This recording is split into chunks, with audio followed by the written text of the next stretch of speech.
ಮಿನ್ನಡಿಕ ಎಲ್ಲ ಬನ್ನಿ ನನ್ನ ಪಕ್ಕ ಫುಲ್ಲ ಆಗೋ ಮುಂಚೆ ಎಲ್ಲ ಹೊಡಿ ಎರಡು ಸಿಪ್ಪ ಸಿಪ್ ಬೈ ಸಿಪ್ ಬೈ ಸಿಪ್ ಸಿಪ್ ಸಿಪ್ ಬೈ ಸಿಪ್ ಬೈ ಸಿಪ್ ಸಿಪ್ ಸಿಪ್ ಬೈ ಸಿಪ್ ಬೈ ಸಿಪ್ ಸಿಪ್ ಸಿಪ್ ಬೈ ಸಿಪ್ ಬೈ ಸಿಪ್ ಸಿಪ್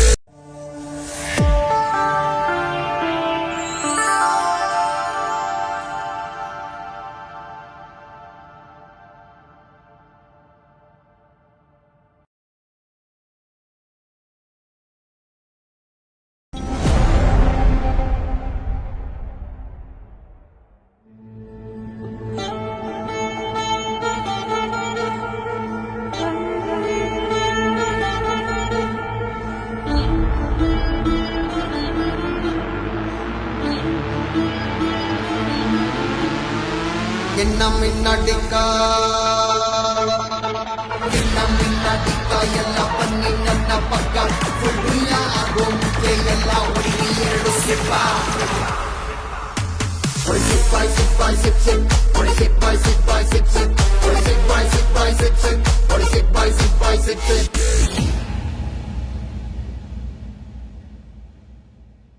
ಸಿಪ್ ಗೌಡ್ರು ಮಾಡ್ತಕ್ಕಂಥ ಕಾದಲ್ ಮೂವಿ ಚಿತ್ರ ಯಶಸ್ವಿಯಾಗಿ ಸಕ್ಸಸ್ ಆಗಲಿ ಅಂತೇಳಿ ನಾನು ನಮ್ಮ ಸ್ನೇಹಿತರ ಪರವಾಗಿ ನಮ್ಮ ಎಲ್ಲರ ಪರವಾಗಿ ನಾನು ಶುಭ ಹಾರೈಸ್ತೀನಿ ಸರ್. ನನ್ನ ಹೆಸರು ವಿಜಯಪ್ರಿಯ ಅಂತ. ನಾವು ಕಾದಲ್ ಚಿತ್ರದ ಮೂವಿ ಡೆಬ್ಯೂ ಡೈರೆಕ್ಟ್ರು. ಆಲ್ಮೋಸ್ಟ್ ನಿಮ್ಗೆ ಆಲ್ರೆಡಿ ಗೊತ್ತಿದೆ ಅನಿಸುತ್ತೆ. ಈಗ ಆಲ್ರೆಡಿ 1 ವರ್ಷದಿಂದ ಇದೆಲ್ಲ ಮುಹೂರ್ತ ಎಲ್ಲ ಆಗಿತ್ತು. ಈಗ ಸಾಂಗ್ಸ್ದೆಲ್ಲ ನಾವು ಒಂದು ಪ್ರೊಮೋ ಈಗ ರಿಲೀಸ್ ಮಾಡಿದ್ದೀವಿ. ಇದೊಂದು ಪಾರ್ಟಿ ಸಾಂಗು. ಈಗ ಆಲ್ರೆಡಿ ನೀವು 3 ಪೆಗ್ಗು ಅಥವಾ ಟೆಕೀಲಾ ಇವೆಲ್ಲನೂ ಕೂಡ ಕೇಳಿದ್ದೀರಾ. ಅದೇ ಥರ ಸಿಪ್ ಬೈ ಸಿಪ್ ಅನ್ನೋದು ಯೂನಿವರ್ಸಲ್ ವರ್ಡ್ ಇಟ್ಕೊಂಡು ಒಂದು ಸಾಂಗ್ನ ನಾವು ಕಾದಲ್ ಚಿತ್ರದಲ್ಲಿ ಬಳಸಿದ್ದೀವಿ. ಅದ್ರದ್ದೊಂದು ಇವತ್ತು ಪ್ರೊಮೋ ರಿಲೀಸ್ ಆಗಿದೆ. ನೀವು ಆಲ್ರೆಡಿ ಎಲ್ಲ ನೋಡಿದ್ದೀರಾ. ನೀವೇ ಅದು ನಿಮ್ಮ ಅನಿಸಿಕೆಗಳನ್ನು ನೀವು ಹಂಚ್ಕೊಳ್ಬೇಕು ಇದರಲ್ಲಿ. ಜೊತೆಗೆ ಇದ್ರದ್ದು ಹಾಡು ಕೂಡ ನಾವು ಇದೇ ಆಗಸ್ಟ್ ತಿಂಗಳಲ್ಲಿ ಕೂಡ ಗಣಪತಿ ಹಬ್ಬ ಅಷ್ಟರೊಳಗೆ ನಾವು ಫುಲ್ ಸಾಂಗ್ಸ್ನ ರಿವೀಲ್ ಮಾಡ್ತಾಯಿದ್ದೀವಿ. ತುಂಬ ಚೆನ್ನಾಗಿ ಅದ್ಭುತವಾಗಿ ಬಂದಿದೆ. ಅದೇ 3 ಪೆಗ್ಗು ಮತ್ತು ಚಾಕ್ಲೇಟ್ ಗರ್ಲು ಮತ್ತು ಕ್ಯಾಂಟೈನ್ ಕ್ಯಾಂಡಿ ಇವೆಲ್ಲ ಮಾಡಿದಂಥ ಕೊರಿಯೋಗ್ರಾಫರು ಸುಹಾಸ್ ಅಮೀನ್ ಅಂತ. ಇದಕ್ಕೆ ನೃತ್ಯ ನಿರ್ದೇಶಕರಾಗಿದ್ದಾರೆ. ಇತನ್ ಹಾಸನ್ ಅಂತ ಅಂದ್ಬಿಟ್ಟು ಅದ್ಭುತವಾಗಿ ಮ್ಯೂಸಿಕ್ಸ್ನ ಕೊಟ್ಟಿದ್ದಾರೆ. 7 ಟ್ಯೂನ್ ಅದ್ಭುತವಾಗಿ ಬಂದಿದೆ. 7 ಮಲೆ ನಿರ್ದೇಶಕರಾದಂಥ ಪುನೀತ್ ರಂಗಸ್ವಾಮಿಯವರ ಸಂಭಾಷಣೆ ಮತ್ತು 3 ಸಾಂಗ್ಸ್ ಅವರು ಇದಕ್ಕೆ ಬರೀತಿದ್ದಾರೆ. ಭರ್ಜರಿ ಚೇತನ್ ಸಾರು ಮತ್ತು ಇದಕ್ಕೆ ಗೌರಿ ಸೂತ ಇವರೆಲ್ಲರೂ ಕೂಡ ಲಿರಿಕ್ಸ್ ಇದಕ್ಕೆ ತುಂಬ ಬರೆದಿದ್ದಾರೆ. ಅದ್ಭುತವಾಗಿ ಕಾದಲ್ ಚಿತ್ರ ಕನ್ನಡದ ಒಂದು ಒಳ್ಳೆ ಲವ್ ಸ್ಟೋರಿಯಾಗಿ ಮೂಡಿ ಬರುತ್ತೆ. ಈಗ ನಾವು 5-6ಕ್ಕೆ ಸಾಂಗ್ಸ್ಗೆ ಹೋಗ್ತಾ ಇದ್ದೀವಿ. ಒಂದೊಂದಕ್ಕೆ ಸ್ಟೆಪ್ ಬೈ ಸ್ಟೆಪ್ ಆಗಿ ಇದು ಮಾಡ್ತಾ ಹೋಗ್ತೀವಿ. ನೆಕ್ಸ್ಟು ಹೀರೋಯಿನ್ನ ರಿವೀಲ್ ಮಾಡೋದೊಂದು ಕೂಡ ನಾವು ನೆಕ್ಸ್ಟು ಪ್ಲ್ಯಾನ್ ಮಾಡ್ತಾ ಇದ್ದೀವಿ. ಅದು ದೊಡ್ಡದಾಗೆ ಅದು ಕೂಡ ನೆಕ್ಸ್ಟ್ ಎಲ್ಲ ರೆಡಿ ಇದೆ. ಬಟ್ ಅದೊಂದು ಸಸ್ಪೆನ್ಸ್ ಇದೆ. ಅದು ನಾವು ರಿವೀಲ್ ಮಾಡ್ತೀವಿ ಯಾರು ಅಂತ ಅಂದ್ಬಿಟ್ಟು ಅಂತ. ಅದು ಒಂದು ಸಾಂಗ್ಸ್ ಮುಖಾಂತರನೇ ರಿವೀಲ್ ಮಾಡ್ತೀವಿ ಅವ್ರನ್ನ. ಇಲ್ಲ ಆಲ್ಮೋಸ್ಟ್ ಇಂಡಿಯಾದಲ್ಲೇ ಕರ್ನಾಟಕದಲ್ಲೇ ನಡೆಯೋದು. ಬ್ಯಾಂಗ್ಳೂರು ಮತ್ತು ನಾರ್ತ್ ಕರ್ನಾಟಕದಲ್ಲಿ ಪ್ಲ್ಯಾನಿಂಗ್ ಇದೆ. ಇಲ್ಲೇ ನಡೆಯುತ್ತೆ. ಕಾದಲ್ ಅಂತ ಯಾಕೆ ಇಟ್ಟಿದ್ದೀನಿ ಅಂದರೆ ನೀವು ಸಿನಿಮಾ ನೋಡಿದಾಗಲೇ ಗೊತ್ತಾಗುತ್ತೆ ಯಾಕೆ ಕಾದಲ್ ಇಟ್ಟಿದ್ದೀನಿ ಅಂತ ಅಂದ್ಬಿಟ್ಟು ಅಂತ. ಬಟ್ ಕಾದಲ್ ಅನ್ನೋದು ಪ್ರೀತಿ ಎಲ್ಲರಿಗೂ ಗೊತ್ತಿರೋದೆ. ಬಟ್ ಸುಮಾರು ಜನ ತಿಳ್ಕೊತಾರೆ ಕಾದಲ್ ಅಂದರೆ ತಮಿಳು ವರ್ಡ್ ಅಲ್ವಾ. ನಂಗೆ ಎಷ್ಟೋ ಜನ ಕೇಳ್ತಾರೆ ಕಾದಲ್ ಅಂದರೆ ತಮಿಳು ಅಂತ ಅಂದ್ಕೊಳ್ತಾರೆ. ಇಲ್ಲ, ಕಾದಲ್ ಅಂದರೆ ಅಪ್ಪಟ ಕನ್ನಡ ವರ್ಡು.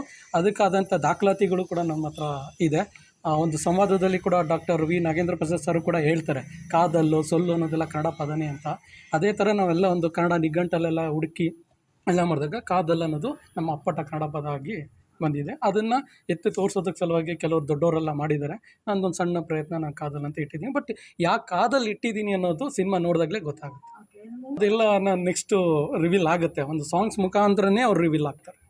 ನಾವು ಕರ್ನಾಟಕದಲ್ಲಿ ಮಾತ್ರ ಕನ್ನಡದಲ್ಲಿ ಮಾತ್ರ ಪ್ಲ್ಯಾನಿಂಗ್ ಇರೋದು.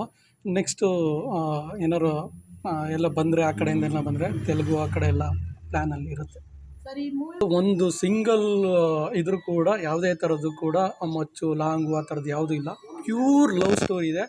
ಕುಟುಂಬ ಸಮೇತರಾಗಿ ಕಾಲೇಜ್ ಹುಡುಗರಾಗ್ಬೋದು ಎಲ್ಲ ಪ್ರತಿಯೊಬ್ಬರು ಕೂಡ ಒಂದು ಮುಗುತರಿಂದ ಹಿಡಿದು 65, 70, 80 ವರ್ಷದ ವಯಸ್ಸಾಗಿರೋವರೆಗೂ ಕೂಡ ಕುತ್ಕೊಂಡು ಆರಾಮಾಗಿ ಎಂಟರ್ಟೈನ್ಮೆಂಟ್ ಆಗಿ ಒಂದು ಒಳ್ಳೆ ಲವ್ ಸ್ಟೋರಿನ ನೋಡ್ಬೋದು. ಅದಕ್ಕಿಂತ ಹೆಚ್ಚಾಗಿ ಒಂದು ಎಂಟರ್ಟೈನ್ಮೆಂಟಾಗಿ ಇರುತ್ತೆ ಮೇಡಮ್. ಮೆಸೇಜ್ ಸಿನಿಮಾ ನೋಡಿದಾಗ ಗೊತ್ತಾಗುತ್ತೆ ಏನು ಮೆಸೇಜ್ ಅಂತ. ಬಟ್ ಒಳ್ಳೆ ಎಂಟರ್ಟೈನ್ಮೆಂಟಲ್ಲಿ ಸಿಗುತ್ತೆ. ಒಳ್ಳೆ ಮ್ಯೂಸಿಕ್ ಅಂತೂ ತುಂಬ ಅದ್ಭುತವಾಗಿದೆ. ಒಳ್ಳೆ ಹಾಡುಗಳಂತೂ ಎಲ್ಲರಿಗೂ ಕೂಡ ಒಂದು ರಸದೌತಣ ಆಗುತ್ತೆ. ಯಾವಾಗ ಬರ್ಬೋದು? ಸದ್ಯದಲ್ಲೇ ಪ್ಲ್ಯಾನ್ ಹೇಳ್ತೀವಿ, ಅದನ್ನ ನೆಕ್ಸ್ಟ್ ಅಪ್ಡೇಟ್ ಕೊಡ್ತೀವಿ. ಬಡ್ಜೆಟ್ ಎಲ್ಲ ಆಮೇಲೆ ರಿವೀಲ್ ಆಗುತ್ತೆ ಸರ್. ಈಗ ಸದ್ಯಕ್ಕೆ ಬೇಡ ಎಲ್ಲ ಬಡ್ಜೆಟ್. ಕನ್ನಡದಲ್ಲಿ ಇರೋರೇ, ಹೊರಗಡೆ ಯಾರನ್ನೂ ಕೂಡ ನಾವು ಇದು ಮಾಡ್ತಾ ಇಲ್ಲ. ಎಲ್ಲ ಕನ್ನಡದಲ್ಲಿ ಇರೋರನ್ನೇ ನಾವು ಹೇಳಕ್ಕಾಗಲ್ಲ. ಹೊರಗಡೆ ಆ ಟೈಮ್ಗೆ ಬರ್ಬೋದು. ಕಲಾವಿದ್ರು ಅಂದ್ರೆ ಯಾರು ಹೊರಗಡೆ ಇಲ್ಲ ಅಂತಿಲ್ಲ. ಬಟ್ ಈಗ ಕಲಾವಿದ್ರು ಅಂದ್ರೆ ಕಲಾವಿದ್ರು ಯಾರೇ ಆಗಲಿ ನಮಗೆ ನಮ್ಮ ಫಿಲಮ್ ತಕ್ಕಾದ ಕಲಾವಿದ್ರನ್ನ ಕರ್ಕೊಂತೀವಿ. ಅಂದರೆ 1% ಅಲ್ಲಿ ಇಲ್ಲಿರೋರೇನೋ ಅವರು ಆಸೆ ಇರ್ತದಲ್ಲ ಕನ್ನಡದಕ್ಕೆ ಬಂದು ಮಾಡಬೇಕು ಅಂದ್ಬಿಟ್ಟು, ಆ ಥರ ಅವ್ರಿಗೆ ಒಂದು ಚಾನ್ಸ್ ಕೊಡೋಣ ಅಂದ್ಬಿಟ್ಟು ಬೇರೆ ಕಡೆ ಹೋಗ್ತಾರೆ. ಅವ್ರ ಕಡೆಯವ್ರು ನಮ್ಮ ಕಡೆ ಬರ್ತೀರಿ ಅಂದಾಗ ಚಾನ್ಸ್ ಕೊಡ್ಬೋದಲ್ಲ, ಒಳ್ಳೇದಲ್ಲ ಅದು. ಏನಿಲ್ಲ ಪಾತ್ರ ಏನಿಲ್ಲ. ನಮ್ಮ ಡೈರೆಕ್ಟ್ರು ಅವ್ರ ಫ್ಯಾಮಿಲಿ ಅವ್ರ ಮೇಡಮ್ ಅವರು ತುಂಬ ಕಷ್ಟ ಬಿದ್ದು ಅವ್ರ ಜೊತೆ ಯಾವಾಗೂ ಇರ್ತಾರೆ. ಅದನ್ನು ಈ ಟೈಮಲ್ಲಿ ಹೇಳ್ಬೇಕು ಅಂದ್ಕೊಂಡೆ ಅಷ್ಟೇ. ಫಿಲಮ್ ಏನಿಲ್ಲ, ಡೈರೆಕ್ಟ್ ಯಾರ್ಯಾರನ್ನ ಎಲ್ಲೆಲ್ಲಿ ನಟನೆ ಮಾಡುವಂಥರ ಮಾಡಬೇಕು ಅಷ್ಟೇ. ಇಲ್ಲ, ಅವ್ರ ಸಪೋರ್ಟ್ ತುಂಬಾ ಚೆನ್ನಾಗಿದೆ. ನೀವು ನೋಡ್ತಾ ಇದ್ರಲ್ಲ ಈಗೆಲ್ಲ ಯಾವ ಥರ ಅವ್ರು ಮಾಡ್ತಾರೆ. ಒಂದು ಸತಿ ಅವ್ರು ಮಾಡಬೇಕು ಅಂದ್ಕೊಂಡ್ರೆ ಅದು ಬೇರೆ ಲೆವೆಲಲ್ಲೇ ಇರುತ್ತೆ. ಹೊಸಬ್ರಿಗೆಲ್ಲ ಅವರು ತುಂಬ ಸಪೋರ್ಟ್ ಕೊಡ್ತಿದ್ದಾರೆ. ಹೊಸಬ್ರು ಬರಬೇಕು ಇಂಡಸ್ಟ್ರಿಗೆ, ಬೆಳಿಬೇಕು ಇಂಡಸ್ಟ್ರಿ ಅನ್ನೋದು ಅವ್ರ ಉದ್ದೇಶ. ಹಾಗಾಗಿ ಹೊಸಬ್ರಿಗೆ ಅವಕಾಶ ಕೊಟ್ಟು ಮಾಡ್ತಿದ್ದಾರೆ.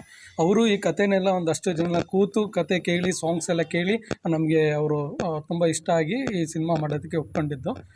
ಹಾಗಾಗಿ ಸಿನಿಮಾ ಒಂದು ಚೆನ್ನಾಗಿ ಹೋಗ್ತಿದೆ. ಚಿತ್ರೀಕರಣ ನೀವು ನೋಡ್ತೀರಾ ಸದ್ಯದಲ್ಲೇ ಅವರು ಒಂದು ಬಳಸ್ಕೊಳ್ಳೋದು ಒಂದು ಏನೋ ಇದೆ, ಅದು ಸರ್ಪ್ರೈಸ್ ಆಗಿರುತ್ತೆ ನಿಮಗೆ. ಸುರೇಶ್ ಗೌಡ ಎಣ್ಣೂರು ಕಾದಲ್ ಫಿಲಮ್ ಮೂವಿ ಮಾಡ್ತಾಯಿದ್ರಿ. ನಮ್ಮ ಡೈರೆಕ್ಟ್ರು ವಿಜಯ್ ಪ್ರಿಯ ಅಂದ್ಬಿಟ್ಟು ಈಗ ಸಾಂಗ್ ಒಂದು ಪಬ್ ಸಾಂಗ್ ಒಂದು ಲಾಂಚ್ ಮಾಡಿದ್ದೀರಿ. ಇನ್ನು ಮಿಕ್ಕಿದೆಲ್ಲ ನಮ್ಮ ಡೈರೆಕ್ಟ್ರು ಮಾತಾಡ್ತಾರೆ. ಆಗಿ ನಮ್ದು ಇವಾಗ ನೀವು ನೋಡಿರೋದು ಜಸ್ಟ್ ಒಂದು ಕ್ಲಿಪ್ ಮಾತ್ರ. ಅದು ಸಿಪ್ಪಾಯಿ ಸಿಪ್ಪ ಅಂತ ಏನು ನೋಡಿದ್ರೆ ಅದು ಒಂದು ಕ್ಲಿಪ್ ಇದೆ. ಬಟ್ ಅದು ಡೀಟೇಲ್ ಆಗಿ ಆ ಮೂವಿಲಿ ಓವರ್ ಆಲ್ ಇರುವಂಥ ಸಾಂಗ್ಗಳು ಸಹ ತುಂಬಾ ಚೆನ್ನಾಗಿ ಬಂದಿದ್ದಾವೆ. ಒಂದೊಂದು ಸಾಂಗ್ ಸಹ ಒಂದೊಂದು ಹಿಸ್ಟ್ರಿನ ಕ್ರಿಯೇಟ್ ಮಾಡ್ಬೋದು ಅಂತ ನಾನು ಅನ್ಬೋದು, ನನ್ನ ಪರ್ಸನಲ್ ಒಪಿನಿಯನ್ ಆಗಿ. ಇದ್ರ ಉದ್ದೇಶ ಅಂತ ಪರ್ಟಿಕ್ಯುಲರ್ ಏನಿಲ್ಲ ಸರ್. ಬಟ್ ನಾವು ಜನರಿಗೆ ಹೇಗೆ ರೀಚ್ ಮಾಡ್ತೀವಿ, ಇವಾಗಿನ ಟ್ರೆಂಡಿಂಗ್ ಏನಿದೆ, ಇವಾಗಿನ ಜನರೇಷನ್ ಅಲ್ಲಿ ಯಾವ ತರ ಅಕ್ಸೆಪ್ಟ್ ಮಾಡ್ತಾರೆ, ಅದಕ್ಕೋಸ್ಕರ ಅದು ಸಿಪ್ಪಾಯಿ ಸಿಪ್ಪ ಅಂತ ಒಂದೇ ಒಂದು ಮಾತು ನಾವು ಕೊಟ್ಟಿದ್ದೀವಿ.